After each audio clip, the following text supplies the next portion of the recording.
കുഞ്ഞിനെ കൊലപ്പെടുത്തിയ ശേഷം തൂങ്ങി മരിച്ച കൊല്ലം സ്വദേശി വിഭജികയുടെ മരണവാർത്ത ഞെട്ടലോടെയാണ് പ്രവാസ ലോകമൊക്കെ കേട്ടത്. ഇപ്പോൾ പുറത്തുവരുന്ന ശബ്ദ സന്ദേശം ഞെട്ടിക്കുന്നതാണ്.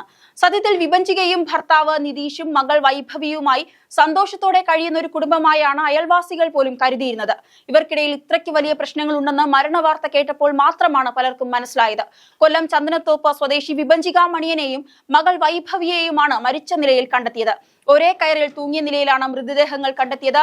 മകളുടെ കഴുത്തിൽ കയറിട്ട് തൂക്കിയ ശേഷം മറ്റേ അറ്റത്ത് വിഭജികയും തൂങ്ങി മരിക്കുകയായിരുന്നു എന്നുള്ളതാണ് പ്രാഥമിക നിഗമനം. ചൊവ്വാഴ്ച ഉച്ചയ്ക്ക് ഷാർജ അൽ നഹ്ദയിലെ ഫ്ളാറ്റിലാണ് സംഭവം. വിഭജികയെയും മകളെയും മുറിയിൽ മരിച്ച നിലയിൽ കണ്ടെത്തുകയായിരുന്നു. വിവരമറിഞ്ഞ് പോലീസ് ഉൾപ്പെടെയുള്ള അധികൃതരെത്തി തുടർ നടപടികളൊക്കെ സ്വീകരിച്ചു.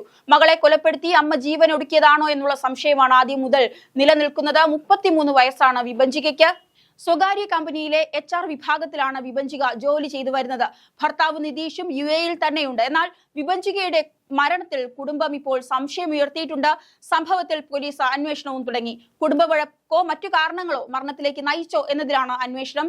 ഷാർജയിൽ വെച്ച് കുഞ്ഞിനെ കൊലപ്പെടുത്തിയ കൊല്ലം സ്വദേശിയായ വിഭജികയുടെ ആത്മഹത്യ ഭർത്തൃപീഡനത്തെ തുടർന്നാണെന്നുള്ളതാണ് കുടുംബം ഉയർത്തുന്ന പരാതി. ഭർത്തൃപീഡനത്തെ തുടർന്നാണ് വിഭജിക ആത്മഹത്യ ചെയ്തതെന്ന് ആരോപിച്ച് ഇവരുടെ തന്നെ കുടുംബം രംഗത്തെത്തിയിരിക്കുകയാണ്. ഇതുമായി ബന്ധപ്പെട്ട് വിഭജികയുടെ ശബ്ദ സന്ദേശവും കുടുംബം പുറത്തുവിട്ടിരിക്കുന്നു.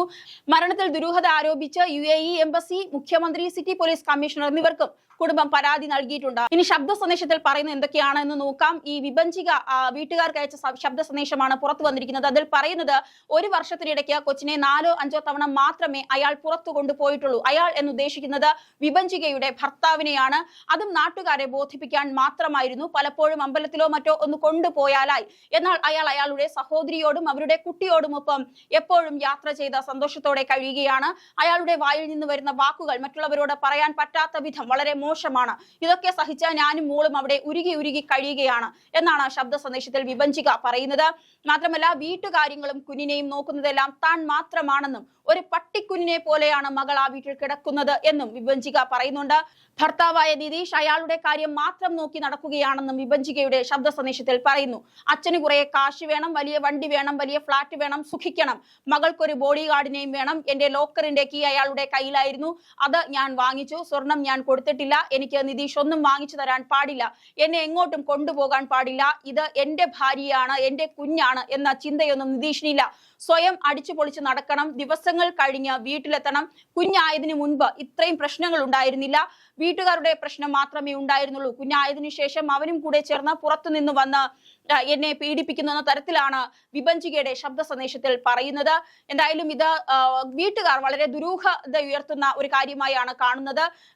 നിലവിൽ ഈ മരണത്തിൽ, അതായത് വിഭജികയുടെ മരണത്തിൽ ഭർത്താവിനും കുടുംബത്തിനുമുള്ള പങ്ക് അന്വേഷിക്കണം എന്ന തരത്തിലാണ് വീട്ടുകാർ പരാതി നൽകിയിരിക്കുന്നത്. ദുബായിലെ ഒരു സ്വകാര്യ സ്ഥാപനത്തിൽ ഫയലിംഗ് ക്ലാർക്കായിട്ടാണ് വിഭജിക ജോലി ചെയ്യുന്നത്. ദുബായിൽ തന്നെ ജോലി ചെയ്യുന്ന കോട്ടയം നൽക്കവല സ്വദേശി നിതീഷ് വലിയ വീട്ടിലാണ് ഭർത്താവ്. ഇരുവരും വേർപിരിഞ്ഞ് താമസിക്കുകയായിരുന്നുവെന്നാണ് വിവരം. 7 വർഷമായി വിഭജിക UAE-യിലാണ് ജോലി ചെയ്യുന്നത്. 4.5 വർഷം മുൻപായിരുന്നു വിവാഹം. വിവാഹമോചനത്തിനായി ഇരുവരും നിയമ നടപടികളൊക്കെ ആരംഭിച്ചിരുന്നതായും വിഭജികയുടെ ബന്ധുവായ സർസൻ പറയുന്നു. ഇതേ സമയം മരണകാരണം ഷാർജ പോലീസ് അന്വേഷിക്കുന്നുണ്ട്. ഷാർജ അൽ ഖാസിമി ആശുപത്രിയിൽ പോസ്റ്റ്മോർട്ടത്തിന് ശേഷം മൃതദേഹം 16-ന് നാട്ടിലെത്തിക്കാനാകുമെന്നാണ് ബന്ധുക്കൾ കരുതുന്നത്. സംസ്കാരം പിന്നീടായിരിക്കും. മാതൃ സഹോദരന്റെ വീടായ പുട്ടാണിമുക്ക് സൗപർണികയിൽ നടത്തുമെന്നാണ് ഇപ്പോൾ അറിയിച്ചിരിക്കുന്നത്. സത്യത്തിൽ വിസ്മയ കൊലക്കേസ് അടക്കമുള്ള വിഷയങ്ങൾക്ക് ശേഷം കേരളം വലിയ രീതിയിൽ ചർച്ച ചെയ്ത സംഭവങ്ങളാണ്. സ്ത്രീധനത്തിന്റെ പേരിൽ അല്ലെങ്കിൽ പണത്തിന്റെ പേരിലൊക്കെ ഇത്തരത്തിൽ അനുഭവിക്കേണ്ടി വരുന്ന സ്ത്രീകളുടെയൊക്കെ ഒരു ഭാഗം. പക്ഷെ ഇതിലൊന്നും ഒരു മാറ്റവുമില്ലാതെ, ഒരു മയവുമില്ലാതെ തുടരുന്നു എന്നുള്ളതാണ് വിഷമകരമായ ഒരു കാര്യം.